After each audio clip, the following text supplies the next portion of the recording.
Вы ждете от меня какой-то информации? А вы подписались? А колокольчик поставили? А комментарий закомментили? Не будет никакой информации. Вот так вот еще условия ставят. Человек, проглотивший дерево, превращается в дерево, проглотившее человека. Следуйте природе и не придумывайте велосипед. Давайте попробуем просто поэкспериментировать. Легкий такой тренажерный эксперимент. Если вы ничего не хотите, вы просто все убираете и идете домой спать. Давайте закрепим. Если с левой стороны вашего кадра будет находиться неуравновешенный темный мужчина, вы спрашиваете меня, что я употребляю перед съемками? Ну, это правильно. Искусство, мать его.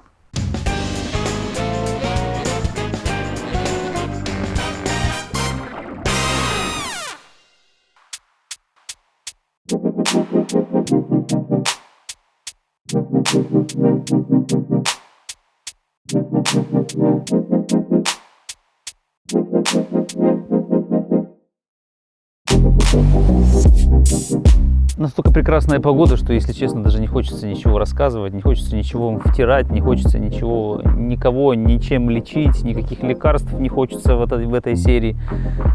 Сейчас лето, все отдыхают, у всех отпуска в голове.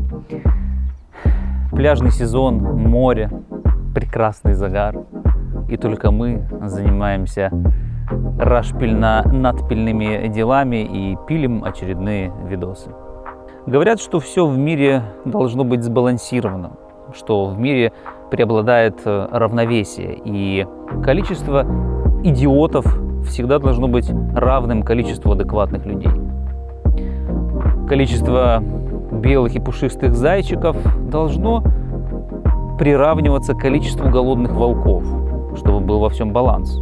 Количество лосося в канадских реках должно соответствовать количеству голодных лап бурых медведей. Во всем должен быть баланс и равновесие.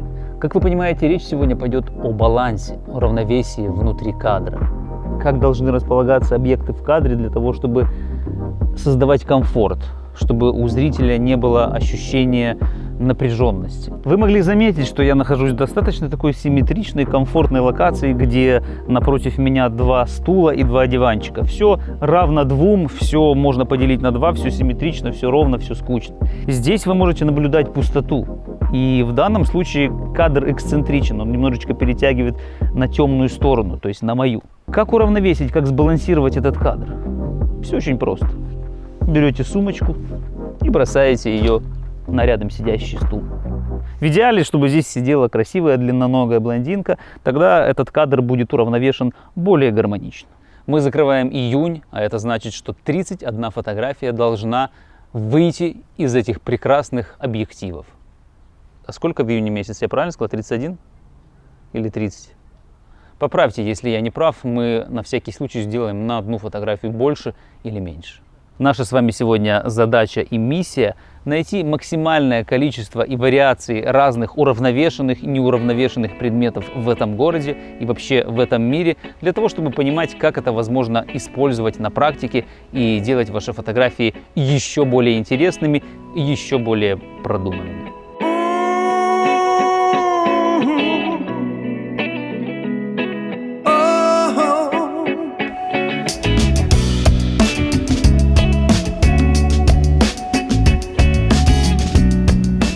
Издалека я вижу, что там стоит большое засохшее дерево. Если его закомпоновать, то оно достаточно сильно тянет на себя внимание, и визуально оно достаточно большое, то есть оно такое грузное и создает много веса. Вот. И вот сейчас подошел человек, рыбак, по нашим наблюдениям, у него есть удочка. Мы неплохо уравновесим дерево человеком. Визуально по весу, конечно, дерево будет больше, но человек чуть более на переднем плане и по своей значимости не менее значимый, чем дерево. Вот эта штука уже не очень сбалансирована, но вот в таком ключе. Вот, пожалуйста, каким образом можно сбалансировать? Еще чайка полетела. Вот у нас сбалансированный кадр.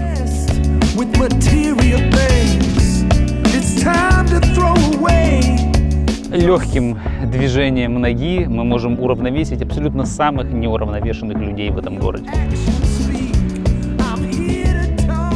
Мы наблюдаем легкую асимметрию с перевесом в левую сторону, и для того, чтобы исправить это безобразие, я присяду на лавочку. По-моему, симметричнее не придумать.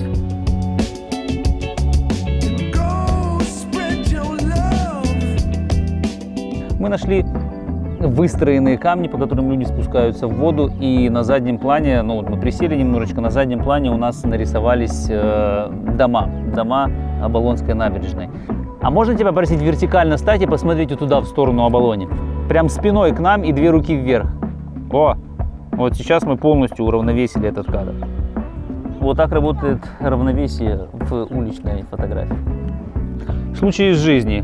Большая утка, толстый предмет, большой темный предмет уравновешивается маленькими утятами. То есть как это, собственно, и в жизни работает. Большое дерево уравновешивается небольшими деревьями, большое здание уравновешивается маленькими постройками, грузовой автомобиль легковыми автомобилями, взрослая утка маленькими утятами. Фух. Короче, мы сейчас сделаем легкую композицию, макросъемку и покажем вам, как влияет вес в кадре на восприятие картинки. Друзья, это видео продолжится уже буквально через несколько минут. У меня есть для вас важное сообщение. Каждый из вас рано или поздно, возможно, столкнется, а я думаю, что столкнется с такой историей, с которой столкнулись мы. Это хранение вашей информации. До недавних пор я все свои видео, все свои фотографии хранил в облачном сервисе. Но после того, как эта история начала переваливать за достаточно такие уже некомфортные чеки в месяц, я очень крепко задумался, а не пора ли переносить всю информацию на свой личный сервер. И честно скажу, давно уже пускал слюни вот на подобный гаджет. Это основа основ, наш собственный сервер Synology. Я пока не буду сейчас углубляться в какие-то технические моменты, потому что, честно скажу, я не сильно еще прям копнул глубоко. Вкратце расскажу, что на сегодняшний момент эта штуковина решает для нас. Во-первых, мы будем плавно и постепенно переходить на 4К. Во-вторых, я могу без проблем в эту штуковину заходить со своего гаджета, с любого айфона, с любого андроида, с любого телефона. Я могу заходить, пользоваться, давать папки, шерить папки без проблем. Точно так же, находясь в любой абсолютно точке планеты, я могу зайти с любого браузера под своим логином и паролем на этот сервер и сгрузить туда материалы. Плюс есть еще очень маленькая новость, о которой, но она очень важная, но я сейчас не буду о ней громко говорить, потому что она еще на стадии разработки. У нас запускается в скором времени чат-бот, даже не чат-бот, а просто бот в Телеграме, который будет помогать вам выбирать технику. К чему я это все веду? Мы его развернули и запустили на базе своего сервера. Мы не платим никому за хостинг, мы никому ничего не платим. У нас он здесь лежит, здесь воспитывается, и тут мы его взращиваем и поливаем. По поводу фотографий. Мы в офисе запитали все компы под этот сервер, и мы работаем сейчас, монтируем, собираем фотографии. Все происходит исключительно с этой коробочки. На компьютере, если говорить про Lightroom, если говорить про Capture One, находятся только превьюшки. И это оперативная работа с фотографиями, не нужно туда прям глубоко влазить. Как только вы их экспортируете, программа уже обращается сюда на сервер и начинает отсюда уже из оригиналов доставать вам полноразмерные полноформатные фотографии. Но для оперативной работы и для постоянного бэкапа это потрясающая штука. Поэтому, если вам интересна эта тема, я чуть позже, месяца через 2, наверное, когда я чуть поглубже разберусь в этой штуковине, когда я углублюсь во все настройки и во все необходимые приложения, я расскажу более подробно, сделаю обзор на вот эту штуку. Честно, годный девайс. Ну, пока, наверное, оставлю ссылочку в описании конкретно на свое устройство, а дальше уже будет больше.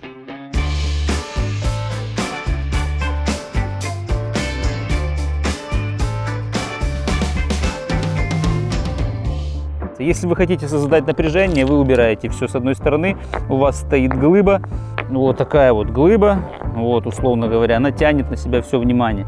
Если вы хотите ее чем-то уравновешивать, вы добавляете сюда предметы, и у вас все хорошо получается. Если вы ничего не хотите, вы просто все убираете и идете домой спать.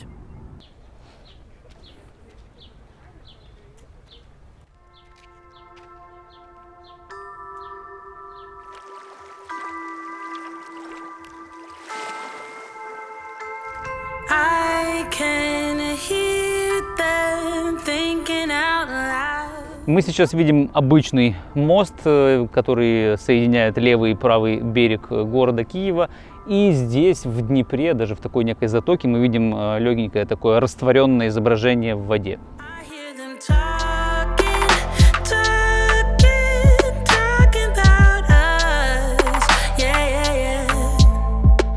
Мы нашли очередную вертикальную композицию, которая перекликается со связями подобия. На переднем плане у нас лежит дерево с некой такой площадкой, на заднем плане у нас мост с площадкой и с вертикальной мачтой.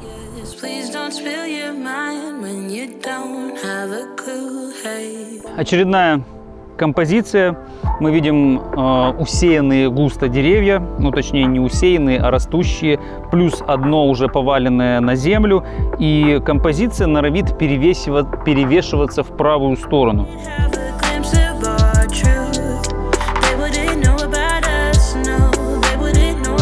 Но человек, проглотивший дерево, превращается в дерево, проглотившее человека.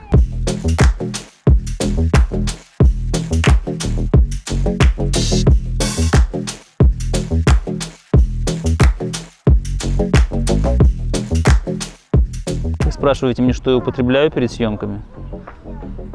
Не спрашивайте. Мы всегда стараемся, норовим уравновешивать две половинки, две части кадра, потому что мы рыскаем глазами больше горизонтально, и поле зрения у нас горизонтально намного больше, мы практически на 180 градусов видим, нежели по вертикали. Поэтому визуально сильно заморачиваться с вертикальным уравновешиванием не имеет смысла, больше у нас все-таки идет по горизонтали. Вот вы сейчас фотографировали, вы брали во внимание тот факт, что в фотографии, ну вообще в композиции существует некое равновесие? Вы знаете, я фотографировала, потому что я сейчас ищу локацию для фотосъемки в пятницу. Поэтому, вы фотограф? Нет, я буду моделью, поэтому... То есть, в принципе, ваша задача совершенно другая, красиво выглядеть в кадре. Я так понимаю, что вы пойдете, наверное, обнаженная в воду и там будете снимать. Ну, не сниматься. обнаженная, буду в красивом платье. Думаю, что любая фотосессия начинается с легенького платья, а потом все идут в воду и заканчивается... И чем продолжается? Заканчивается красивым арт-ню таким. Девушка или парень-фотограф? Мужчина. Мужчина. Мужчина – это лучше или хуже, чем парень? Ну, это правильно, когда мужчина фотографирует женщину.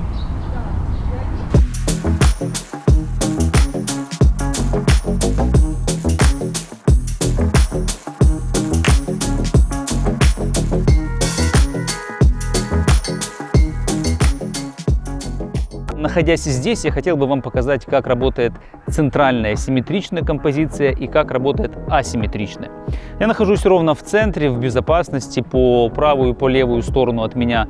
У вас это будет наоборот, по левую и по правую сторону от меня достаточно одинаковое количество расстояния. Здесь много еще расстояния до воды. И здесь точно так же я нахожусь в визуальном равновесии, в симметрии и в безопасности.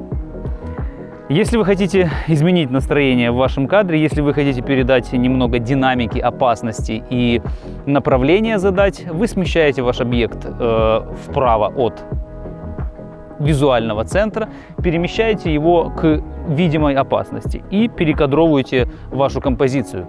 И таким образом я визуально нахожусь уже на обрыве, и передо мной достаточно большая площадь опасной и темной воды. Все зависит от задач, все зависит от того, как вы собираетесь подавать вашу композицию и какая у вас задумка. Темные предметы в кадре всегда смотрятся тяжелее, и всегда их сложнее уравновешивать. Их уравновешивать нужно такими же по насыщенности цвету. Если их насыщать, если их уравновешивать чем-то белым, то белое будет казаться более воздушным, хотя по объему белый цвет дает большего объема, чем темный.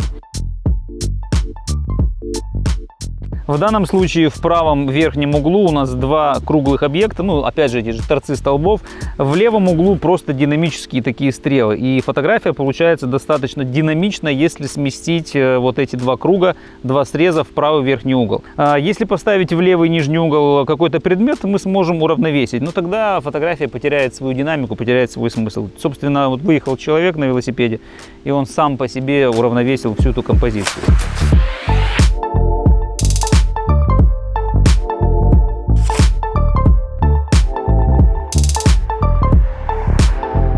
Если стоять на уровне человеческого роста, то нижняя полоса разделительная будет маленькая и тоненькая. Но если чуть-чуть просесть ниже,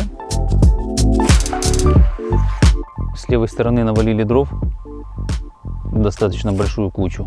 И чтобы грамотно выровнять композицию, здесь должен был, по идее, стоять большой слон. Но если поменять немножечко ракурс, угол зрения, то этот поддон выходит на передний план, и кучка из больших бревен становится небольшим спичечным коробком. Вы ждете от меня какой-то информации? А вы подписались? А колокольчик поставили? А комментарий закомментили? Не будет никакой информации. Сейчас, жду. Есть? Нормально. Ну что ж, давайте закрепим наше сегодняшнее с вами похождение на черном листе, белым маркером по черному холсту.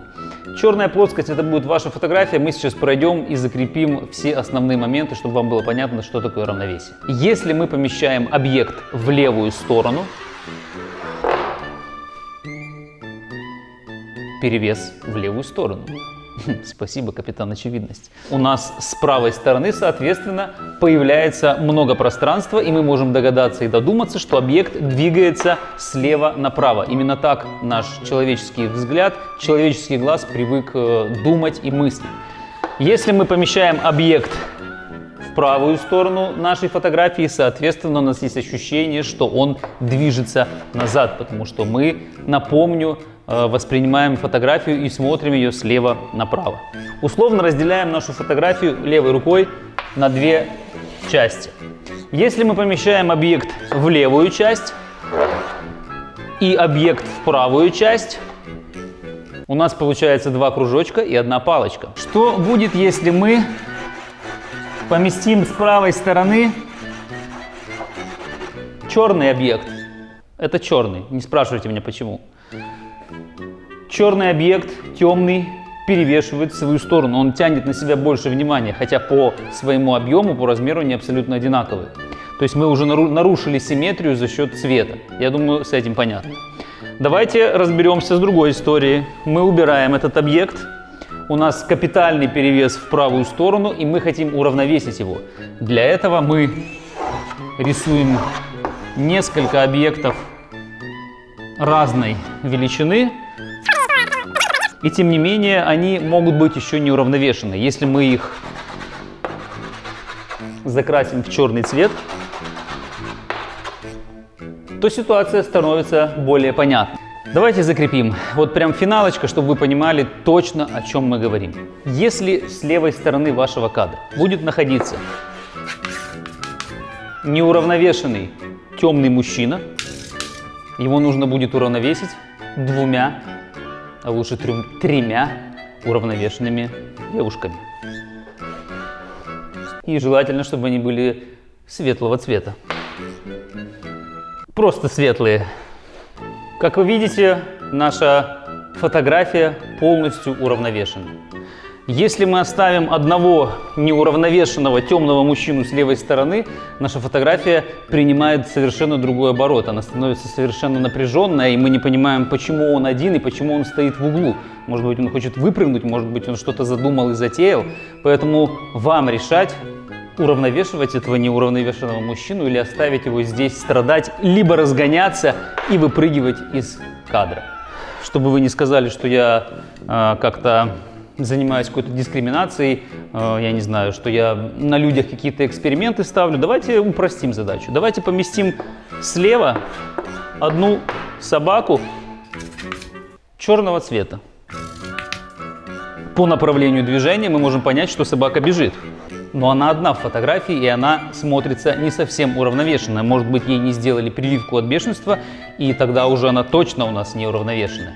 Но давайте изменим ход событий, давайте добавим с правой стороны каждой твари по паре. Давайте добавим двух маленьких котиков. С меня не очень художник.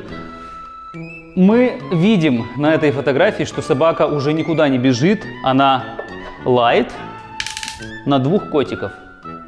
Мы уравновесили нашу фотографию, мы разместили два объекта против одного. Это не для средних умов, но я думаю, что вам теперь стало более понятно, что такое равновесие, и давайте вернемся снова на улицу.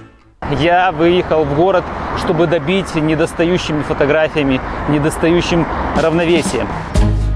Stand by you when you're falling, when the river is calling. said I love you forever. We can make it together. What goes up must come down. Вот пришел на локацию и вот ходишь вокруг, ищешь, что ты тут можешь взять, что ты можешь забрать. Ничего не можешь забрать, значит, слабак. Touch of your sweet desire. What we're all built in right. We just have to hold on through the night. As long as we are watching the fire. Ну вот сейчас перевес в правую сторону явно, потому что два камня пересекаются. Ну, мне как-то вот хочется более уравновешенную фотографию, поэтому, скорее всего, вот так.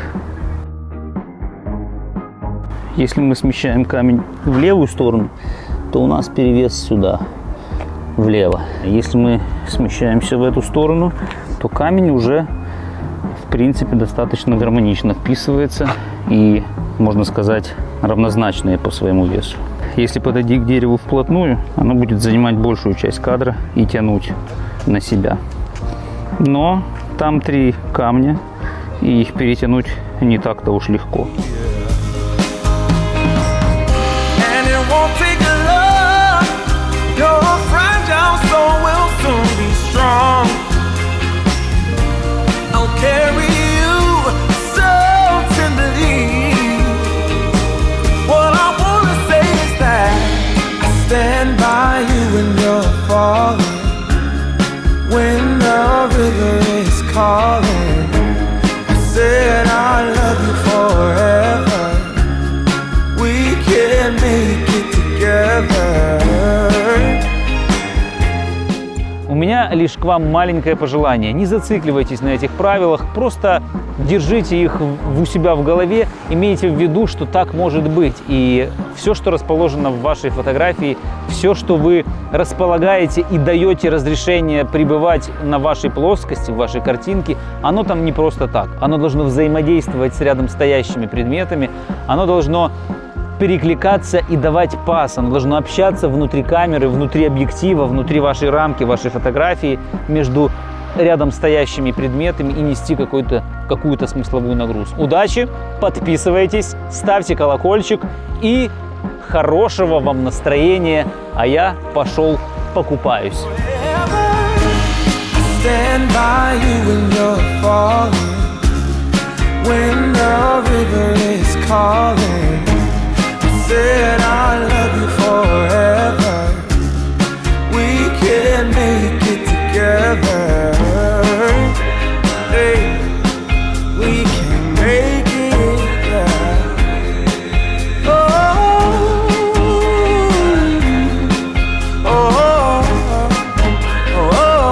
Не спрашивайте, зачем я это делаю, и не говорите, где я это делаю, а то потом нам будут рассказывать.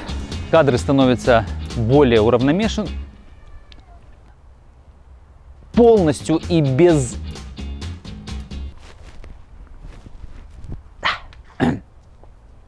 Как вы уже понимаете, речь сегодня пойдет о равновесии, о балансе, Я почему-то, у меня какой-то акцент постоянно американский, что ли, я понять не могу никак. Ну вот, собственно, композиция, высосанная из пальца, которой можно передать. У нас в городе есть велодорожки. Вот они, расчерчены специально для велосипедистов и для самокатов. Нормально, никто не ищет легких путей.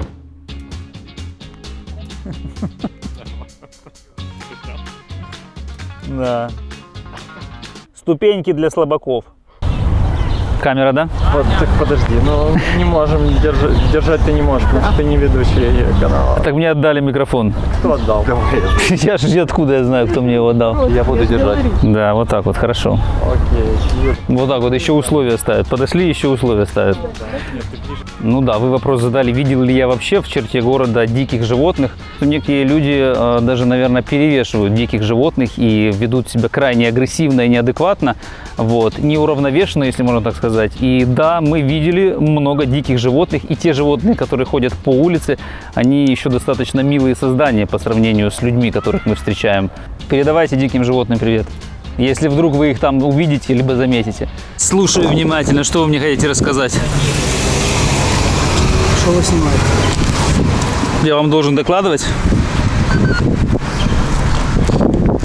Ну? Вы хотели мне что-то спросить? Вы хотели что-то спросить у меня? Понятно.